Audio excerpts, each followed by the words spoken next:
ओम नमः सिद्धेभ्याय जय श्री ओम नमः सिद्धेभ्याय जय श्री ओम नमः सिद्धेभ्यः। मंगलम भगवान वीरो मंगलम गौतमो गणे मंगलम कुंद कुंदाद्यो जैन धर्मोस्तु मंगलम। सर्वमंगल मांगल्यम सर्व कल्याण कारकम प्रधानम सर्वधर्माणां जैनम जयतु शासनम। जैनम जयतु शासनम जैनम जयतु शासनम। हमारा प्रकरण चल रहा है पंचलब्धि में, डॉक्टर उज्ज्वला शाह द्वारा रचित पंचलब्धि का। हमारा 5 लब्धियों में से हमने 6 उपशम लब्धि पढ़ी और विशुद्धि लब्धि हमारी चल रही है। विशुद्धि लब्धि में हमने ये पढ़ा था कि विशुद्धि का अर्थ अलग अलग संदर्भों में लिया जाता है, जिसमें थोड़ा बहुत ही हेरफेर है। कहीं उनको शुभ परिणाम समझा जाता है, कहीं उनको जो है पहले से जो संक्लेशित परिणाम है उनके मुकाबले में कम कषाय होने से उसको विशुद्धि समझा जाता है। तो अलग अलग संदर्भों में कैसे विशुद्धि समझी जाती है तो अपन थोड़ा सा और पढ़ेंगे, जिससे आगे कभी हम उसमें भ्रमित ना हो। पेज नंबर 73 अपन ने पढ़ा था जीव के कषायों को 2 भेदों में विभाजित करते हैं, संक्लेश परिणाम और विशुद्ध परिणाम। कषायों की कुल स्थान असंख्यात लोक प्रमाण है, उनमें बहुभाग संक्लेश के स्थान है और एक भाग विशुद्धि के स्थान है। देखो ये नोट करने वाली बात क्या बोल रहे हैं कि जो कषाय है वो कषाय का एक बहुत लंबी रेंज है। उस लंबी रेंज में ज्यादातर तो तीव्र कषाय वाले स्थान हैं। स्थान का मतलब उतने पॉइंट्स हैं, और उनके बाद में कुछ स्थान ऐसे भी है जहाँ की मंद कषाय होता है। तो वो जो मंद कषाय जिन्हें होता है, काफी मंद हो जाते हैं, उनको विशुद्धि स्थान कहा जाता है। तो बोलते हैं कि वो विशुद्धि के जो स्थान है वो बहुत कम है कंपेरेटिव पूरी रेंज के अंदर। मतलब जीव के ज्यादातर जो है वो जब मिथ्यात्व दशा होती है तब तक उसके संश्लेषित परिणाम ही ज्यादातर बने रहते हैं। हम सबके परिणाम ऐसे ही हैं संसार में। हम सब जीव, हमको अभी किंचित धर्म आदि के प्रसंग आते हैं, भाव आते हैं, थोड़ी देर के लिए आते हैं। कौन ऐसा होगा कि जो 24 घंटे में से 10 घंटे जो धर्म में बना रहे और एक आध घंटे ही उसको कषाय जागृत हो? उल्टा होता है। तो इसलिए उन्होंने बोला कषायों के कुल स्थान असंख्यात लोक प्रमाण है, उनमें बहुभाग संक्लेश के स्थान है और एक भाग विशुद्धि के स्थान है। उनमें क्या भेद है देखते हैं। साता स्थिर शुभ सुभग सुस्वर आदि आदि शुभ प्रकृतियों के बंध के कारणभूत, इसके नाम कर्म की प्रकृतियां हैं ये सब। तो बोल रहे हैं उनके बंध के जो कारणभूत हैं, उन किस कारण से वो बंद होते हैं? शुभ जिन भी कारण से होते हैं, मतलब कषायों में जो कमी आती है वो उनको उनके कारण ये बंद होता है, इसलिए उन स्थानों को विशुद्धि स्थान कहते हैं। तो शुभ बंद हो रहा है इसलिए। और असाता अस्थिर अशुभ दुर्भग दुस्वर अनादि आदि अशुभ प्रकृतियों के बंध के कारणभूत कषायों के उदय स्थानों को संक्लेश स्थान कहते हैं। अपन देखो बोलचाल की भाषा में बोलते ना कि आपका ऐसा गला खराब क्यों रहता है, आपकी आवाज ऐसी क्यों है, लोग आप जहाँ जाते हो आप लोगों को पसंद क्यों नहीं करते? तो हम क्या बोलते हैं, भाई साहब मेरा कोई अशुभ कर्म का उदय है ना। उदय की बात चल रहा है ना, उदय है मतलब बांधे तो पहले थे। तो उन्होंने क्या कहा कि ऐसे परिणामों को जिनके कारण ऐसी उदय में आने वाली संतति है कर्मों की, ऐसे परिणाम संक्लेशित परिणाम है। उनसे बंद भी होता है, जब उदय में आते हैं तो अपन यही कहने में आता है कि उन परिणामों के कारण जो बंद हुए थे वो मेरे उदय में आ रहे। अत्यंत तीव्र कषाय के अभाव में जो मंद कषाय होती है उसे विशुद्धि कहते हैं। साता वेदनी के चतुस्थानगत बंध की अपेक्षा साता वेदनी के त्रिस्थानगत अनुभाग बंद करने वाले जीव के परिणाम संक्लिष्टतर अधिक संक्लेश वाले हैं, अर्थात उनकी अपेक्षा तीव्र कषाय वाले हैं। क्या बताया उन्होंने? देखो ये बोल रहे हैं जिस किसी जीव के बहुत तीव्र कषाय चल रहा है, अब वही तीव्र कषाई जीव जो है अब मंद कषाय में आ गया, तो अपन कहने लगते हैं कि उसको काफी विशुद्धि हासिल हो गई। अब देखो एक लाइन उन्होंने क्या दी है, साता वेदनी के चतुः स्थानगत बंध की अपेक्षा। चतुः स्थानगत बंध क्या है? देखो पेज नंबर 47, पेज नंबर 47 ने अपन ने पढ़ा था, अघातिया कर्मों की जो प्रशस्त प्रकृतियां हैं उनके 4 लेवल हैं। क्या 4 लेवल हैं? गुड़, खांड, शर्करा, मिश्री और अमृत। ये 4 अपन ने पढ़े था। चतुस्थान गत बंध का अर्थ क्या है कि मेरे ये चारों ही तरह के बंद हो रहे हैं। बहुत ज्यादा, बहुत कम मीठा वाले भी हो रहे हैं, उससे ज्यादा मीठे वाले भी हो जाते हैं, कभी शक्कर मिश्री वाले भी हो जाते हैं और कभी अमृत में भी हो जाते हैं। ऐसे 4 लेवल हैं।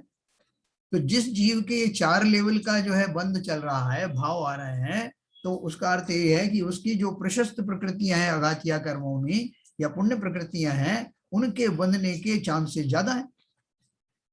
उसके कंपैरिजन में मान लो अमृत वाली कैटेगरी के भाव नहीं हो रहे हैं, यानी तीन ही स्थानगत हो रहा है।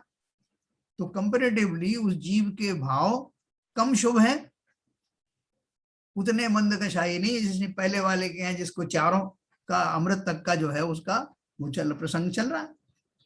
तो उन्होंने ये कहा साता वेदनीय के चतुः स्थानगत बंध की अपेक्षा, किसी के चतुः स्थानगत बंध चल रहा था, साता वेदनी के त्रिस्थानगत अनुभाग बंद करने वाले जीव के परिणाम अधिक संक्लेश वाले हैं। अगर मैं संक्लेश में उसको के रेफरेंस में कहूं कि संक्लेश किसको ज्यादा है, तो जिसके 3 ही साता वेदनी की कैटेगरी वाले बन रहे हैं तो वो थोड़ा ज्यादा संक्लेश परिणाम वाला है। जिसके 4 या अमृत तक के जो बन रहे हैं उसके संक्लेश परिणाम और कम है। अर्थात उनकी अपेक्षा वो त्रिस्थानगत वाला अधिक तीव्र कषाय वाला है, अर्थात उतना मंद कषाय वाला नहीं है। अपन ऐसे समझ सकते हैं, है ना? ये सबके समझ में आया होगा। तो देखो, वर्धमान बढ़ते हुए कषाय को संक्लेश और हीयमान घटते हुए कषाय को विशुद्धि कहना भी ठीक नहीं है। क्यों नहीं ठीक है कि वो, क्योंकि ऐसा तो जो है बीच बीच में होता रहता है। बढ़ते हुए कषाय को संक्लेश और हीयमान घटते हुए कषाय को विशुद्धि कहना भी ठीक नहीं है, क्योंकि वहां भी स्टेबिलिटी नहीं आई। कषायों की वृद्धि केवल असाता के बंध का कारण नहीं है, क्योंकि कषायों की वृद्धि के काल में साता का भी बंध पाया जाता है। ये बहुत इंपॉर्टेंट पॉइंट है, ध्यान रखना। अपन क्या समझते हैं कि कोई आदमी वो तीव्र कषाय परिणामी है तो उसको साता का बंध नहीं हो रहा, लेकिन क्या हो रहा है कि एक जीव मंदिर में खड़ा हुआ है और वो जो अच्छे भाव से पूजन आदि कर रहा है, किसी बात पर उसको क्रोध भी आ गया, तो वो जो क्रोध है, क्रोध के भाव भी साथ में चल रहे हैं और साथ में उसको ये भाव भी आ रहा है कि यार मेरी इतनी बढ़िया पूजन चल रही थी, कहाँ विघ्न आ गया और मुझे कितना आनंद आ रहा था। वहां उसको भक्ति के परिणाम भी साइड बाई साइड चल रहे हैं और किसी घटना से उसको क्रोध भी आ गया है तो उसके कषाय के परिणाम भी चल रहे हैं, तो वहां दोनों का बंद हो रहा है।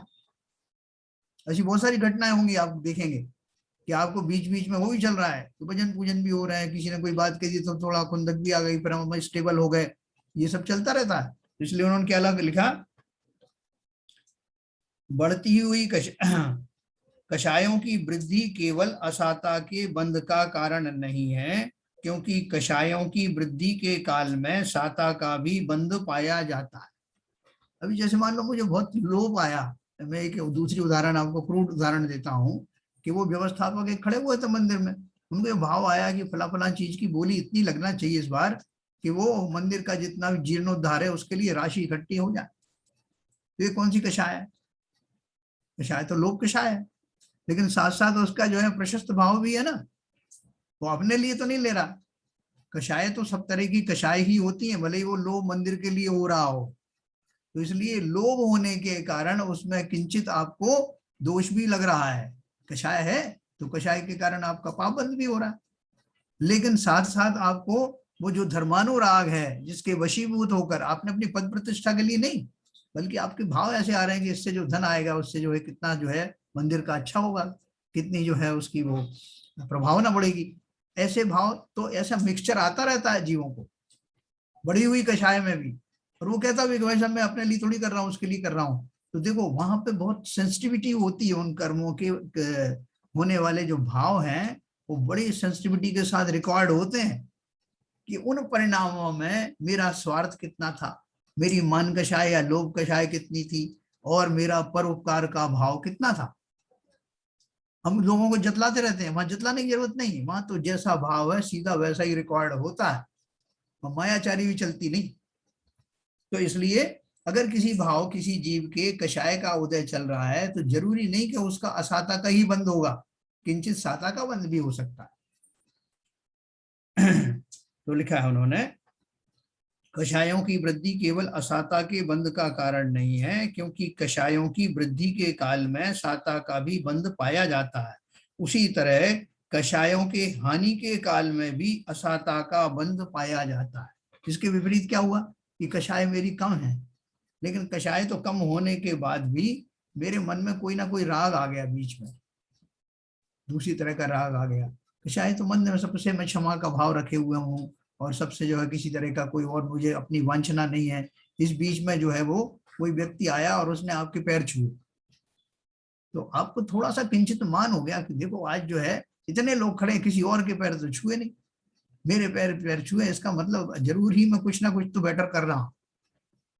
ऐसा सोचते समय उस जीव ने अनजाने में ही असाता का बंद कर लिया।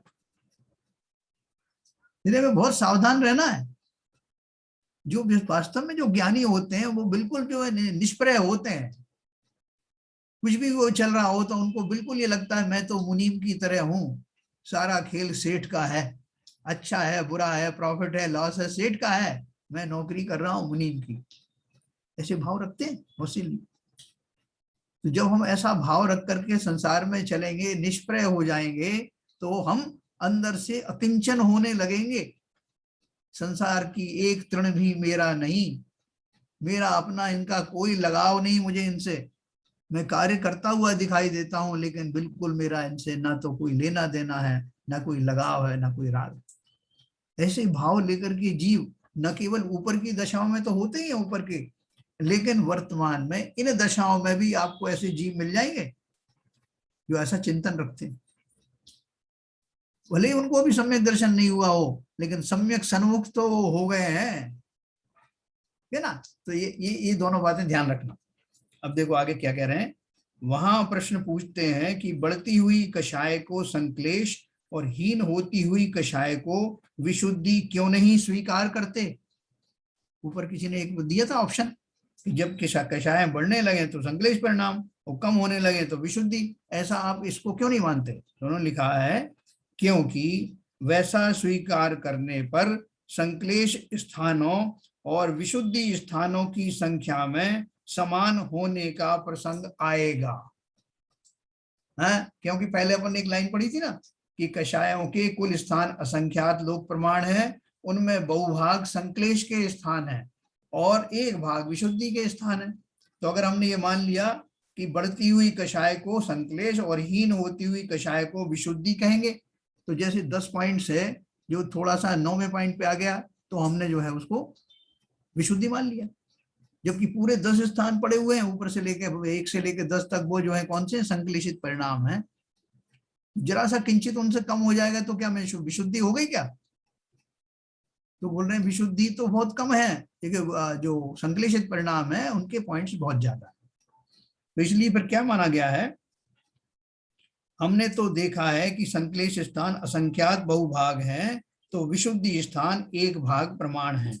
अब देखो ये हमने संसारी दशा में पढ़ा, हमारी कुछ समझ में भी आ गया, यहाँ संक्लेशित परिणाम क्या होते हैं, मंद कषाय क्या होता है।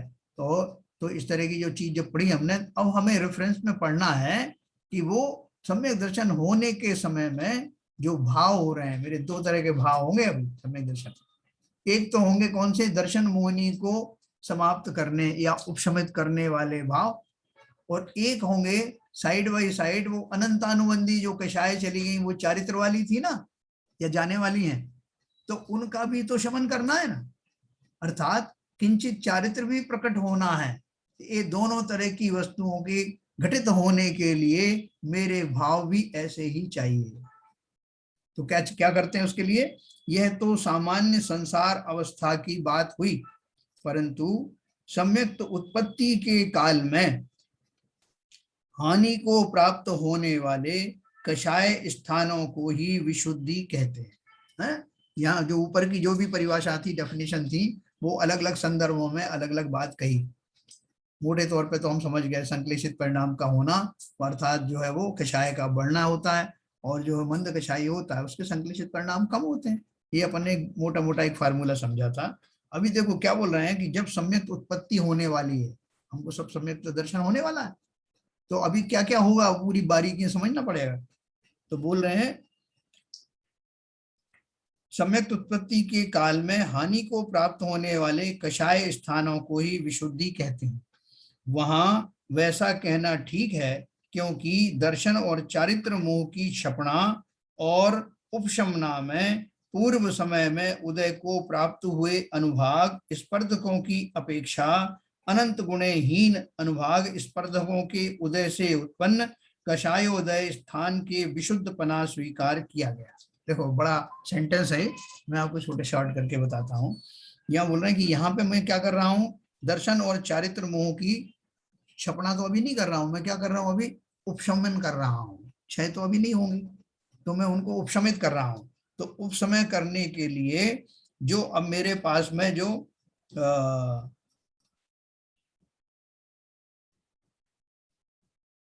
हाँ, अब मेरे जो कषाय वाले जो अपन ने पहले पढ़ा ना क्षयोपशम लब्धि, तो क्षयोपशम लब्धि में क्या हो रहा था कि मेरे वो सारे कर्म घातिया कर्म वाले जो कर्म थे वो सारे हीन हीन होकर के कम कम अनुभाग वाले होकर के उदय में आ रहे थे। तो अब वो जारी है ना, मेरी क्षयोपशम लब्धि जारी है। तो अब विशुद्ध लब्धि के काल में वैसा ही घटित होगा। कैसा घटित होगा कि वो जो मेरी कषाय के जो परिणाम है, क्योंकि क्षयोपशम लब्धि के साथ में वो लगी हुई तो है ना, एक सिक्के के दो पहलू हैं, एक साथ ही हो रहा है वो सब घटित।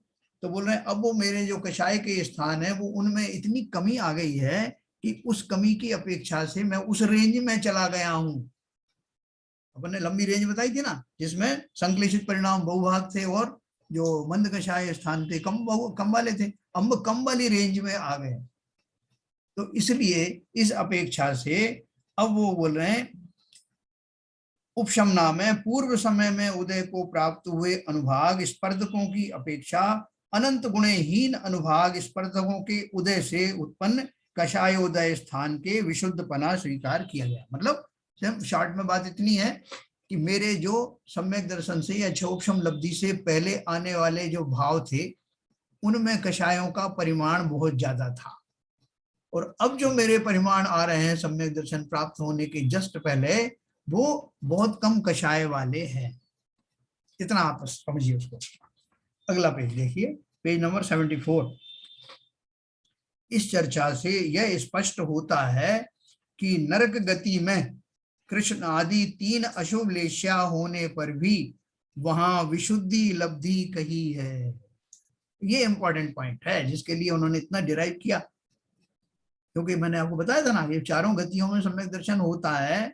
तो आप बोलोगे नरक में कैसे सम्यक दर्शन हो जाएगा, वहां से कौन से शुभ भाव कैसे हो जाएंगे, विशुद्धि लब्धि कहां से आ जाएगी वहां, क्योंकि वहां तो मारकाट मची हुई है, वो नारकी जीव सब इस तरह के भाव कर ही नहीं सकते। तो उन्होंने क्या लिखा, इस चर्चा से यह स्पष्ट होता है कि नरक गति में कृष्ण आदि तीन अशुभ लेश्या होने पर भी, कृष्ण नील और कापोत तीन ये लेशाएं होती ना, फिर भी वहां विशुद्धि लब्धि कही है। तो क्यों कही है, देखो तो अभी इस विशुद्ध लब्धि वाले जीव को देशना अर्थात मोक्ष मार्ग के स्वरूप संबंधी उपदेश सुनने का अवसर भी प्राप्त नहीं हुआ।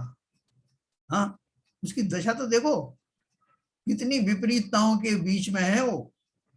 उसकी प्राप्ति तो देशना लब्धि के प्रकरण में कहेंगे कि उसको देशना कैसे मिलती है, ये आपको विस्तार से बताया जाएगा, देशना लब्धि आएगी।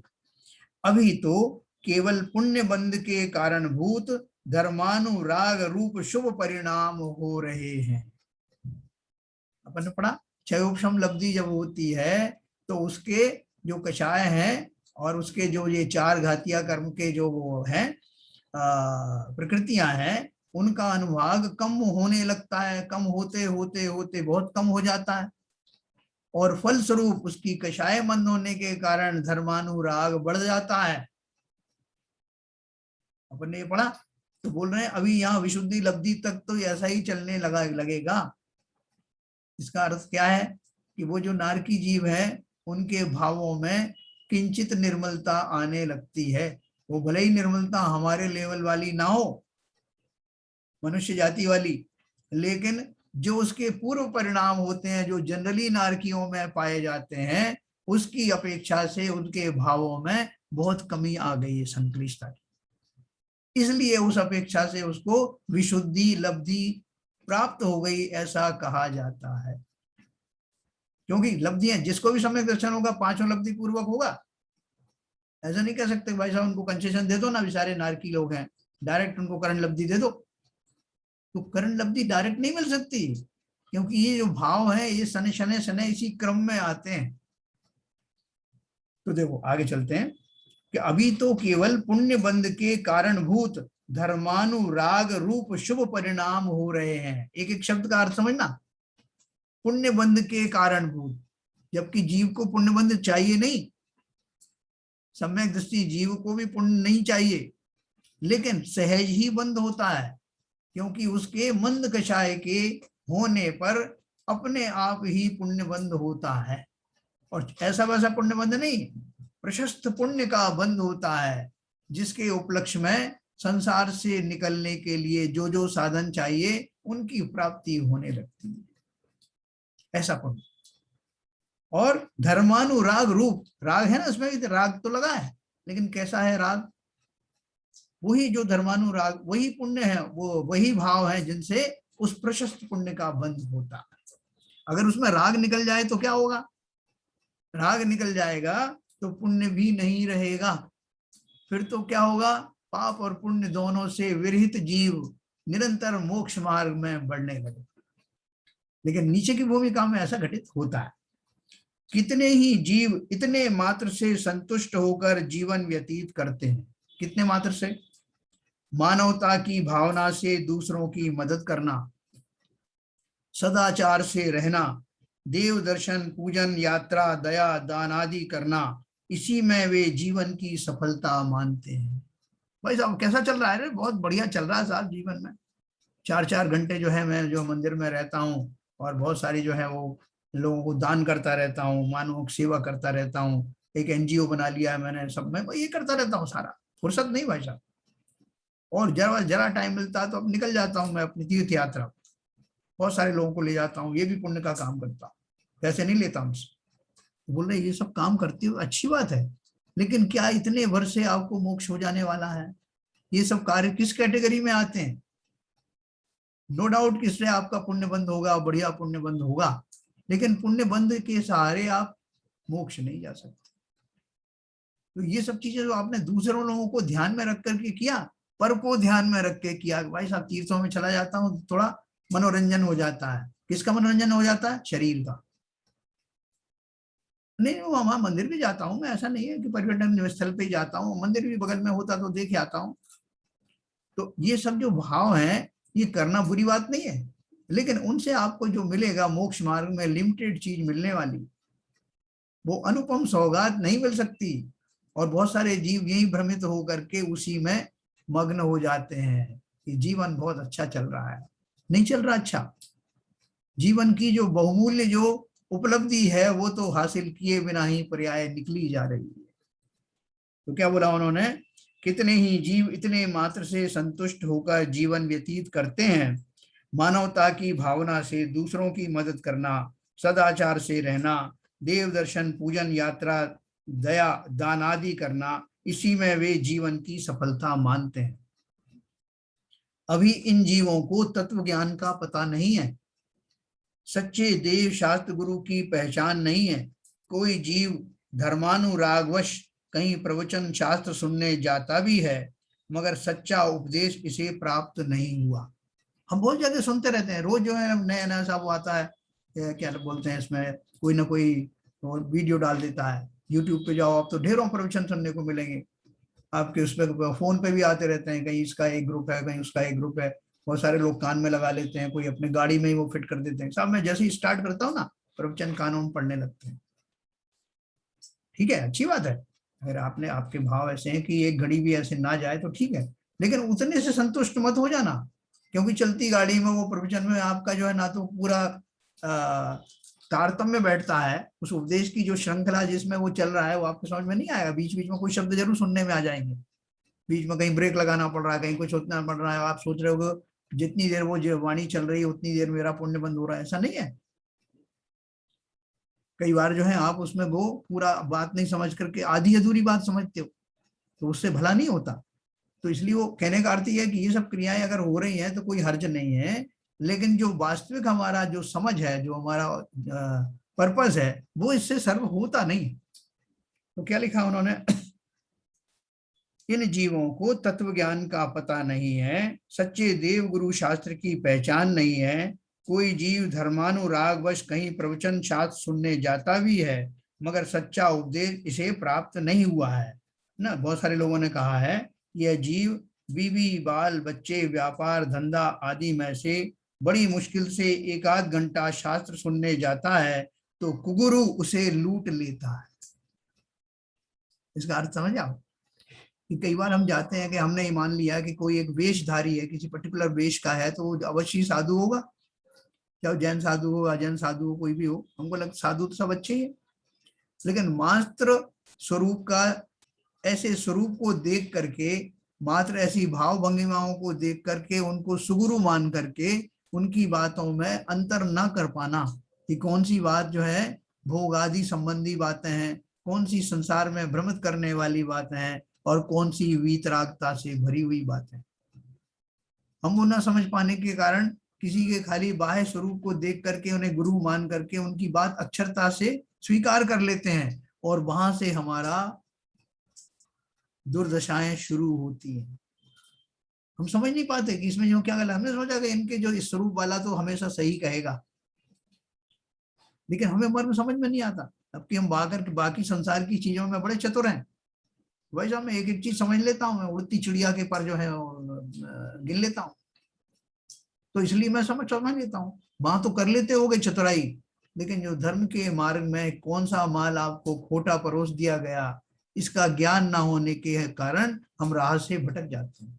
इसलिए बहुत सावधान रहना। ये जो अपन जो पढ़ रहे हैं, ये माल जो है आपको सच्चे रास्ते पर बनाए रखने में कारगर होगा, इसलिए इसकी आवश्यकता है। हर कहीं मत अपना माथा टेक देना। शास्त्रों में लिखा है कि हमारा मस्तक सड़ा नरियल नहीं है, जिसे कहीं भी टिका दो कहीं भी फोड़ दो।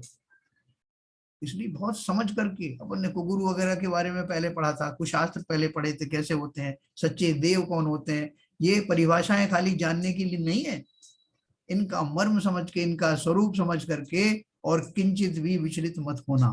क्योंकि अनादिकाल से मैं इन कुदेव कुगुरु कुशास्त्र के चक्कर में ही फंसा हुआ हूं, इसलिए मेरा मिथ्यात्व ग्रहित मिथ्यात्व बना हुआ है, अग्रहित के साथ साथ।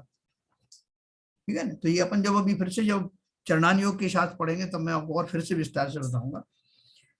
तो उन्होंने क्या बोला कि इसलिए धर्म का स्वरूप समझना, ये ऊपर ऊपर की जो क्रियाएं हैं उन क्रियाओं से धर्म नहीं होता। बहुत से लोग ऐसे ही कहते हैं कि हमने तो भाई साहब ऐसा समझ रखा है कि इन सब में कुछ नहीं होता, काय का आत्मा कोई का फात्मा, हम ये नहीं समझते। हम तो ये जानते हैं कि सब जीवों को दया करना, सबको दान दया देना, सबके लिए अच्छे अच्छे कार्य करना, मानवता की सेवा करना, वो जो बड़े बड़े शब्द चलते हैं ना, उनकी आड़ लेकर के लोग बोलते हैं और लोग भी वाह वाह करते हैं। बिल्कुल सही था भाई साहब, बिल्कुल आपने सही कहा, यही जीवन का उद्देश्य है, लोगों की मदद करो, खुद की तो मदद करो पहले। मैं जो अनादिकाल से संसार में भटक रहा था और गहरा धंसता जा रहा हूं, मैंने निकलने का क्या उपाय किया? मैं कौन हूं? मैं किसी की मदद कर सकता हूं क्या?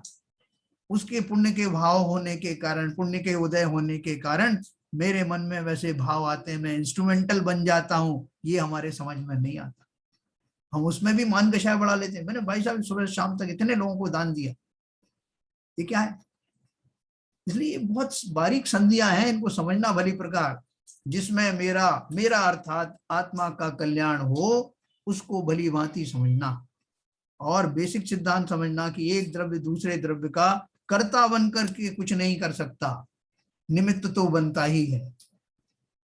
इसलिए मैंने किसी को सेवा करी, किसी को दान दिया, ये सब जो भाव करने के हैं ना, ये कर्तृत्व भाव के, मैं क्या कर सकता हूँ? मैं अपना जब ये कहता हूँ मैंने ये किया, तो मैं शरीर की अपेक्षा से कहता हूँ, मैंने उसका ये भला किया, उसको इतना दान दे दिया, उसको ये कर दिया। इतनी बार तीर्थ यात्रा कर ली, अब तो मोक्ष हो ही जाएगा। तो मोक्ष का स्वरूप नहीं समझ पाए ना हम लोग। तो देखो आगे चलते हैं, विचार करो, अनादिकाल से हम जन्म मरण करते आए हैं, उसमें अनंत बार कभी विशुद्ध परिणामों से पुण्य प्रकृति बांधी, तो कभी संक्लेश परिणामों से पाप प्रकृति बांधी थी, परंतु बंधन में से छूटने का मार्ग प्राप्त नहीं हुआ था। एक बंधन से छूटता था, दूसरे में बन जाता, दूसरे से निकल करके उन, जैसे मुझे पाप के भाव आते थे, किसी ने बता दिया कि भैया पाप छोड़ो पुण्य करो, तो मैं उसमें लग गया, तो पुण्य के भाव करने लगा, तो अब मुझे कुछ सुख सुविधाएं प्राप्त हुई, उनको भोगने के लिए फिर मैं पाप में लग गया। ऐसा निरंतर पाप और पुण्य के बीच में एक बंधन से दूसरे बंधन में ट्रांसफर होता हुआ अनादि काल से संसार में भटक रहा हूं, और अभी भी मेरी जो है वो मति में सही बात आई नहीं है। अभी भी मैं यही सोचता हूँ कि भाई साहब पाप से बचो, पुण्य में चले जाओ, और जब पुण्य का फल मिले तो खूब भोगो जी भर के, अर्थात फिर से पापों में लिप्त हो जाओ। हम ऐसे ही कर रहे हैं, भले ही अनजाने में कर रहे हैं। हमें कोई सच्चे देव शास्त्र गुरु मिले नहीं। मिले नहीं का अर्थ क्या है, थे तो वो हमारे सामने ही, लेकिन मैंने उन्हें पहचाना नहीं, मैंने उनको स्वीकारा नहीं, इसलिए दूसरों के लिए तो वो थे, मेरे लिए नहीं थे। ये ध्यान रखना, ये सारे आयतन हमारे सामने भी खड़े हुए हैं, लेकिन मैं उनको भली प्रकार ना तो पहचानता हूं, ना उनकी कीमत करता हूं, ना उनसे मुझे क्या प्राप्त होना है इसकी परवाह करता हूं। इसलिए अनादिकाल से इसी चक्कर में घूम रहा हूं। क्या लिखा है, हम जन्म मरण करते आए हैं, उसमें अनंत बार कभी विशुद्ध परिणामों से पुण्य प्रकृति बांधी, तो कभी संक्लेश परिणामों से पाप प्रकृति बांधी थी, परंतु बंधन में से छूटने का मार्ग प्राप्त नहीं हुआ था। इसलिए नहीं हुआ था कि मुझे समझ ही नहीं थी। इसमें से छूटने का मार्ग, मोक्ष का मार्ग और उसका उपदेश जिनेंद्र भगवान ने बताया है, वही यथार्थ है, सत्य है। बंधन में से छूटने का मार्ग आज हमें उपलब्ध है। बहुत बढ़िया काल चल रहा है। न केवल हमें उनकी देशना मिली है 2400 तीर्थंकरों की, भगवंतों की, बल्कि उसको समझाने वाले गुरु आज में मौजूद हैं। इतने आचार्य मुनिराज हैं, इतने बड़े बड़े विद्वान हैं, वो हमें समझाने के लिए बिना हमारी कोशिश के वो स्वयं ही आते रहते हैं, मिलते रहते हैं। इसी करुणा बुद्धि के साथ के जीवों का कल्याण हो, ये हमारे पुण्य का फल है। आज इतनी पीछियां हैं, इतने विद्वान हैं, इतना अच्छा साहित्य उपलब्ध है, और हम अगर उसका लाभ ना उठाएं तो हमसे ज्यादा अभागा कौन होगा।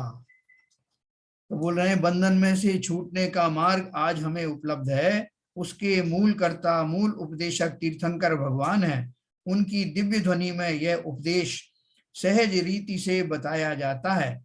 उसके अनुसार गणधर आचार्य 12 अंगों की रचना करते हैं, जिसे हम द्वादशांग द्रव्य श्रुत कहते हैं। आचार्यों की परंपरा से यह मार्ग आज तक चलते आया है।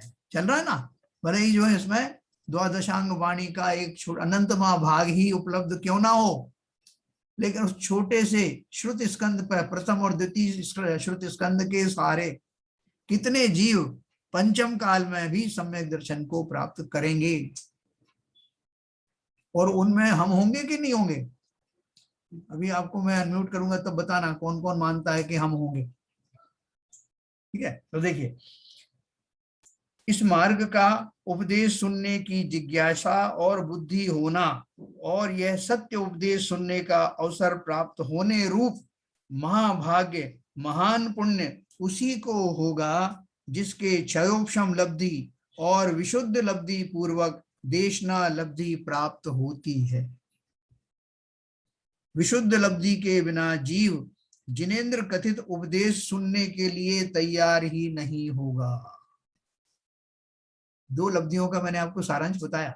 क्षयोपशम लब्धि की मौजूदगी में, उपस्थिति में जीव के घातिया कर्मों की प्रकृतियों का अनुभाग कम से कम होने लगता है, निरंतर कम से कम होकर उदय में आता है।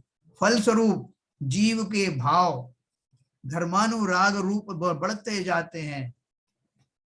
और उत्कृष्ट जाति के होने लगते हैं, और उसकी जो बुद्धि है वो बुद्धि में इतनी शुद्धि आ जाती है कि जब सही उपदेश उसको मिलेंगे तो वो उस बुद्धि से उनको समझ पाएगा, उसको रुचि जागृत होगी। विशुद्ध लब्धि से और क्या क्या होगा, उसको धर्मोपदेश सुनने की रुचि जागृत होगी और धर्मोपदेश उसको समझ में आ जाए, ऐसी विशुद्ध लब्धि प्राप्त होगी। अब ये तैयारी चल रही है।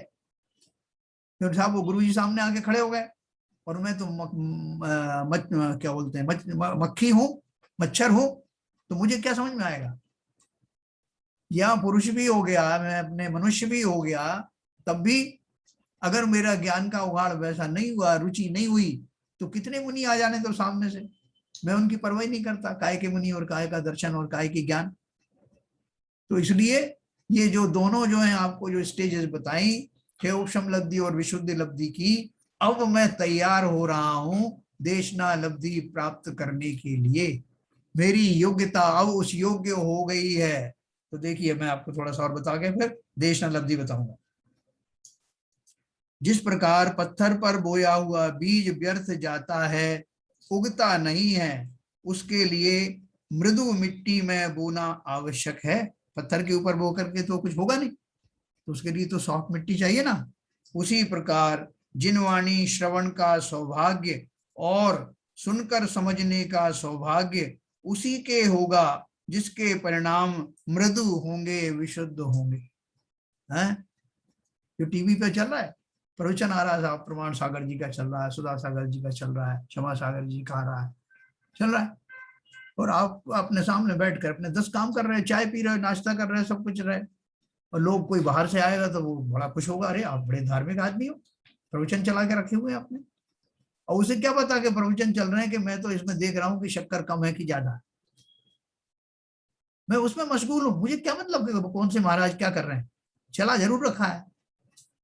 और मैं अभी दूसरा कोई आदमी लड़ने के लिए तैयार बैठा हूँ, दूध वाले को डांटूंगा, तूने ऐसा कैसे दूध दे गया, वैसा कैसे कर दिया, उधर टीवी चल रहा है, क्योंकि मेरे परिणाम उस योग्य है ही नहीं। पाषाण रूपी हृदय को लेके बैठा हूं, उस पत्थर के ऊपर में उपदेशों का क्या असर होने वाला। इसलिए उन्होंने क्या लिखा, जिस प्रकार पत्थर पर बोया हुआ बीज व्यर्थ चला जाता है, उसके लिए कोमल मिट्टी का होना आवश्यक है, उसी प्रकार जिनवाणी श्रवण का सौभाग्य और सुनकर समझने का सौभाग्य उसी के होगा जिसके परिणाम मृदु होंगे। अपने आप को टटोलो कि मेरे भाव कौन सी दशा के हैं, कैसे हैं, मैं कहाँ उलझा पड़ा हुआ हूं। कि उस पे उनका दृश्य आते ही, मुनिराज का साक्षात्कार होते ही 10 काम छोड़ करके उनको नमस्तु करता हूं। कौन करेगा? जिसको वास्तव में उस दशा का स्वरूप का ज्ञान होगा कि वो स्वरूप कैसा है, संसार को उतारने की नौका के समान है गुरु। दूसरी एक बात है, जिसके महान पुण्य का उदय होगा उसे ही महान दुर्लभ ऐसे जिनवाणी श्रवण का सौभाग्य प्राप्त होगा, अन्यथा यह बात कानों में पड़ना भी महान दुर्लभ बात है। ये 100% समझना। हमारा अगर भाग्य अच्छा है तभी ऐसा जो है इस तरह की जो वाणी हमको सुनने को मिलेगी। और सुनने का अर्थ मैंने जैसे आपको बताया, ऐसा नहीं कि टीवी चला दिया तो सुनना सुनना हो गया। उन वाणी का अंदर में जैसा उसका भाव भाषण होना चाहिए वैसा ही भाव भाषण हुआ तो कहा जाएगा कि मैंने जिनवाणी सुनी। शब्द तो पौद्गलिक है ना, शब्द तो जड़ है, शब्दों में क्या रखा, लेकिन उन शब्दों के द्वारा जिन भावों का ज्ञान मुझे कराया जाता है, वैसे भाव मेरे अगर आ गए, वैसा ही जान लिया, वैसा भाव भाषण हो गया तो जिनवाणी सुनना हुआ, वरना तो जैसे और शब्द सुनते वैसे उन्हें सुन लिया। तो और वो कब होता है, जब वो उसके लिए भी मैंने महान पुण्य किए होंगे, तब वो सुनाई पड़ेगा, तब वो मिलेगा। अब देखो यहाँ 300 जो है घर हैं जैनियों के, दिगंबर जैनियों की बात, खारघर में, उनमें से मैं नहीं कहता कि जो यहाँ नहीं आते वो जो है वो सब पाप में लगे होंगे, ऐसा नहीं है, वो भी अपना अपना कुछ कर रहे होंगे।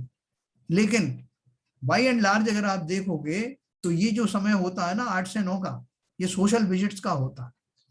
इसी में लोग आते हैं जाते हैं, लोग बात करते हैं सब, तो जिन्हें उन वो सोशल विजिट्स का जो है ज्यादा शौक है, ज्यादा उसका जो है बल है, वो जो है वो ये 8 से 9 के पीरियड में आएंगे ही नहीं। बोले भाई साहब वैसे तो मैं सुनता, लेकिन ये पीरियड गलत है, समय खराब है। तो जो हमारा समय भी खराब चल रहा है और उनका समय भी खराब चल रहा है। 8 से 9 का जो सुन रहे हैं वो हम अभागे हैं क्या? लेकिन उन्होंने अपना वो भाग्य उसमें जोड़ रखा है कि जब तक भाई साहब वो जो सोशल विजिट होना चाहिए ना, करो सोशल विजिट। तो मैं यही कह रहा हूं कि ये भी बहुत पुण्यशाली जीव हैं, जो लग करके एकाग्रचित होके निरंतर 8 से 9 जो भी टाइमिंग हो उसमें निरंतर इस भाव से ही जुड़ते हैं कि इससे मुझे मेरा कल्याण होना है। वो किसी को दिखाने के लिए नहीं आते, सिर्फ मात्र पुण्य बांधने के लिए नहीं आ रहे हैं। पुण्य तो सहज में बंध रहा है, लेकिन जो ज्ञान की जो हमारी दिशा चल रही है, जो निरंतर हमारे भावों में बढ़ोतरी हो रही है, जो बुद्धि में जो शुद्धि आती जा रही है, वो हमारा इस स्वाध्याय का महान और विशेष लाभ है। थोड़ा सा और पढ़ेंगे अपन। लोग तो पुण्य का फल संपत्ति और घरवार प्राप्त होने मात्र को कहते हैं, उसे तो हर जीव ने अनंत बार पाया और छोड़ा, परंतु उस पुण्य को हम भला कैसे कह सकते हैं जो संसार में ही भटकाता रहे।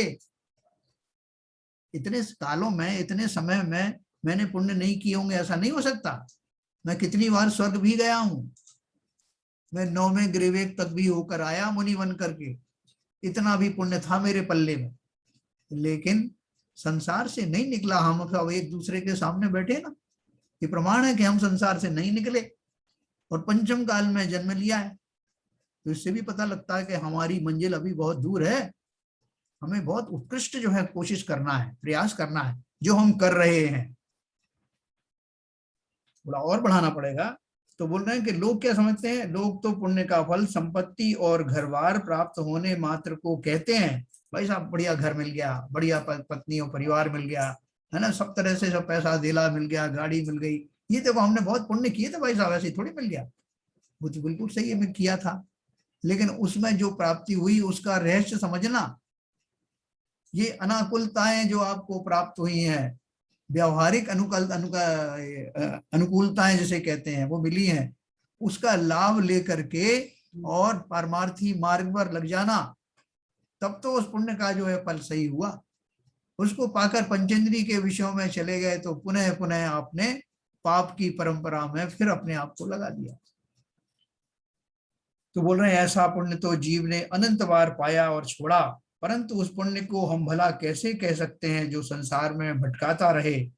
जीव को अपने आत्मा का स्वरूप जानने की तीव्र जिज्ञासा होती है। किस जीव को होती है? सबको नहीं होती। जीव को अपने आत्मा का स्वरूप जानने की तीव्र जिज्ञासा होती है, उसके धर्मानुराग रूप मंद कषाय होते हैं। उसकी इसी पात्रता से उसे देशना रूप निमित्त की सहज उपलब्धि हो जाती है। क्या बताया कि ये जो धर्मानुराग रूप मंद कषाय हुए हैं, तो अब वो तैयार है इस समय उपदेश ग्रहण करने के योग्य हो गया है। अब उसको देशना लब्धि प्राप्त होने वाली है। वो कैसी होती है देशना लब्धि, इसका हम विस्तार से चर्चा कल से शुरू करेंगे। अभी मैं आपको अनम्यूट करता हूं, कोई आपके कोई प्रश्न हो, आपके विचार हो, कुछ इसमें ऐड करना हो तो आप करिए। बोलिए साहब।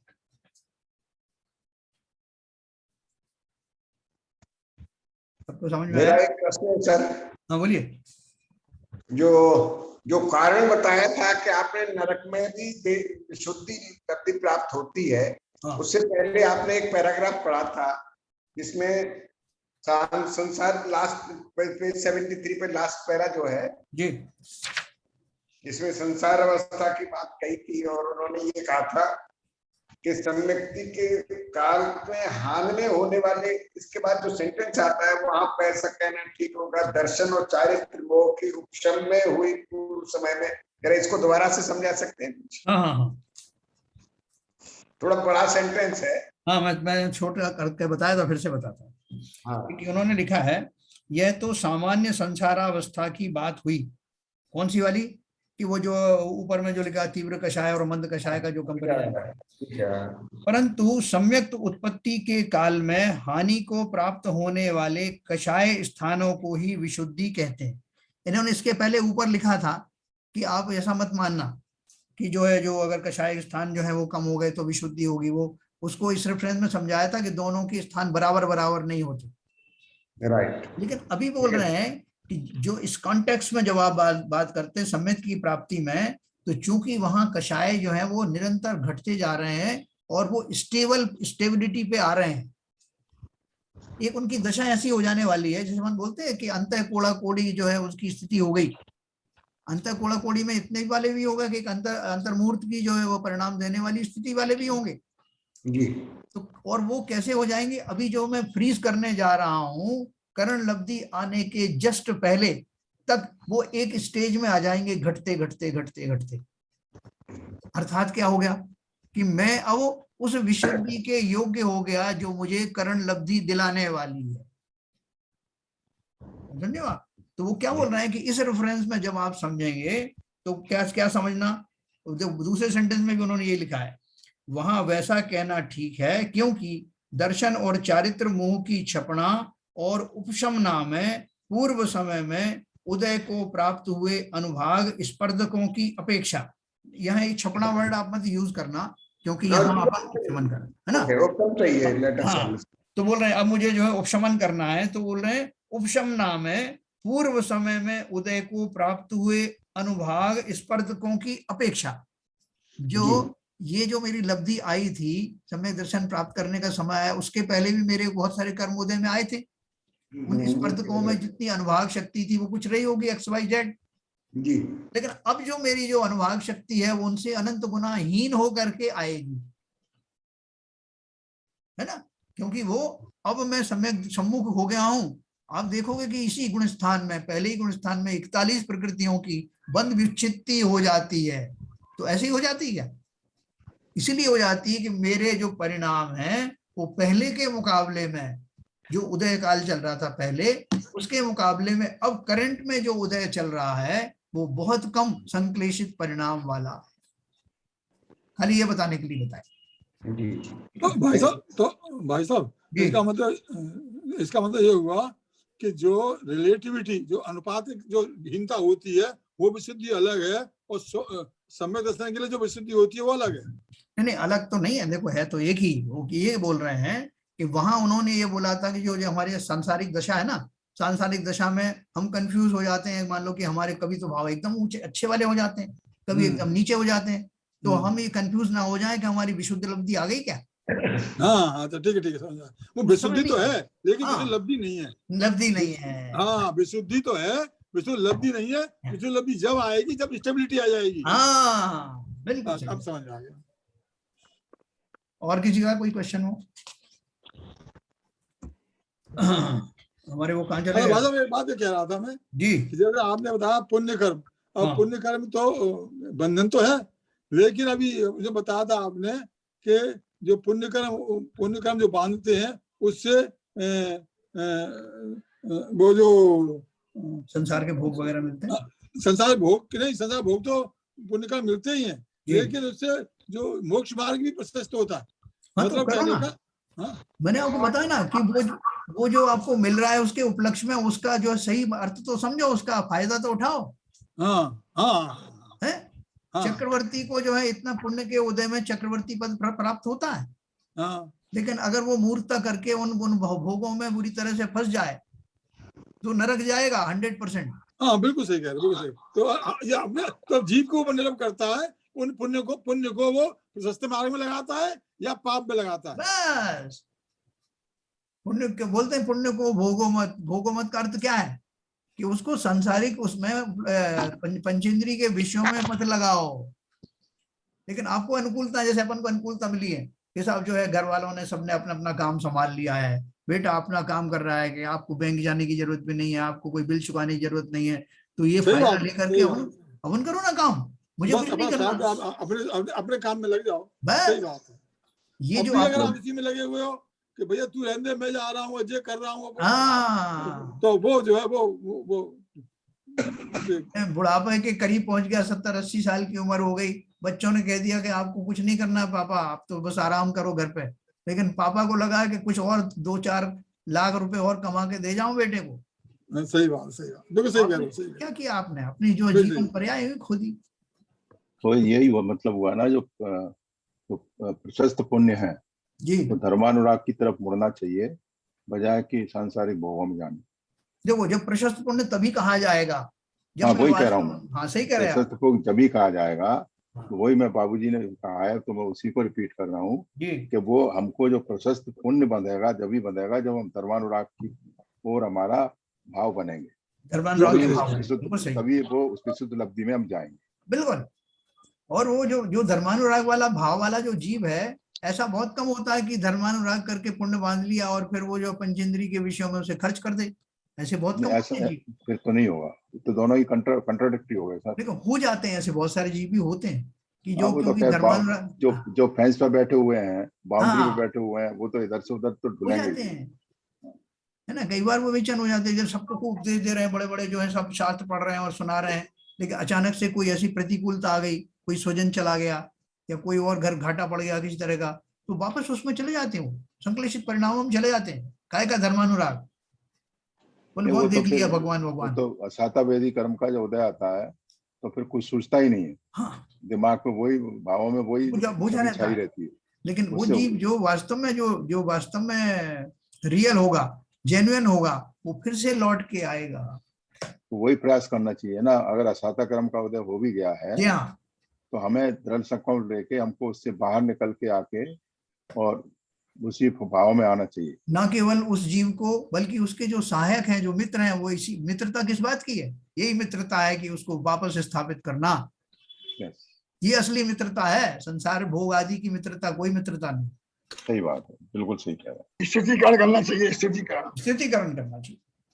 तो चलिए, बहुत अच्छी चर्चा रही मेरे हिसाब से। लेकिन सर पहले अपना स्थितिकरण स्वयं को तो करना चाहिए, बाकी में बहुत सही बात कही आपने, बहुत सही बात कही।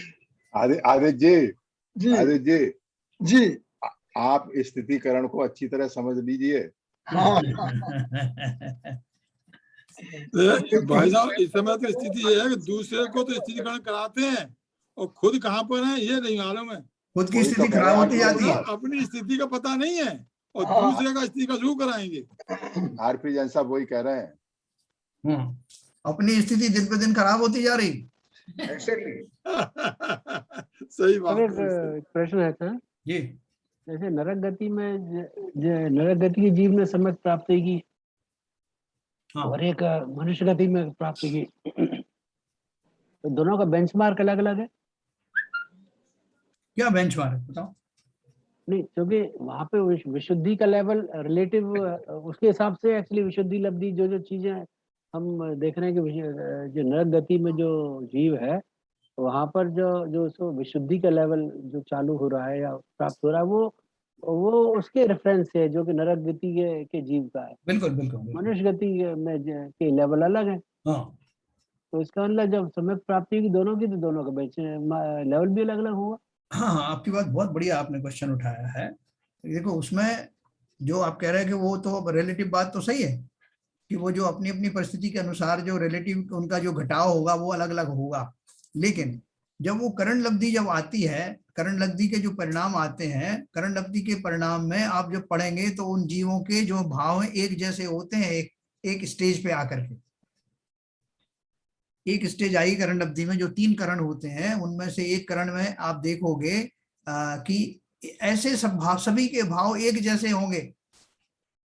जो सम्यक दर्शन प्राप्त करने जा रहे हैं उन सब जीवों के, चाहे वो नरक में हो, चाहे कहीं भी हो, चाहे कैसे भी हो, ये तो खाली उस समय की घटना है जब तक करण लब्धि नहीं आई, तब तक अलग ऊपर नीचे हो सकते हैं। वो 3 करण में आपको स्पष्ट दिखाई देगा। यही सब पढ़ना है अपन, किसने कब स्टार्ट किया, उसके भाव कैसे हैं, दूसरा नरक से नरक में सोच रहा उसके भाव कैसे हैं। लेकिन एक दशा ऐसी आएगी, एक करण ऐसा आएगा जिसमें सब जीवों के भाव वैसे ही होंगे।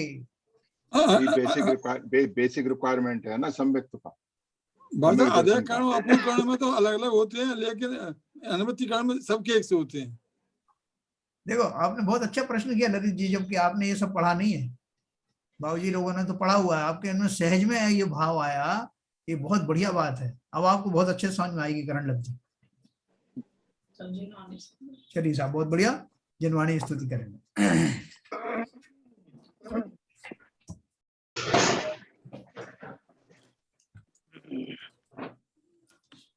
मिथ्यातम नाश वे को ज्ञान के प्रकाश वे को अपर भास वे को भानु सी बखानी है। छहों द्रव्य जान वे को बंध विधि भान वे को स्वपर पिछान वे को परम प्रमानी है।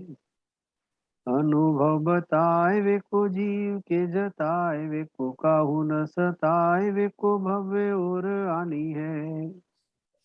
जहाँ तहाँ तार वे को पार के उतार वे को सुख विस्तार वे को यही जिन वाणी है। हे जिनवाणी भारती तुहे जपू दिन रैन, जो तेरी शरण गए सो पावे सुख चैन। जिनवाणी के ज्ञान से सूझे लोकालोक, तो वाणी मस्तक नमो सदा देते हैं धोख, सदा देते हैं धोख। जिनवाणी माता की जय।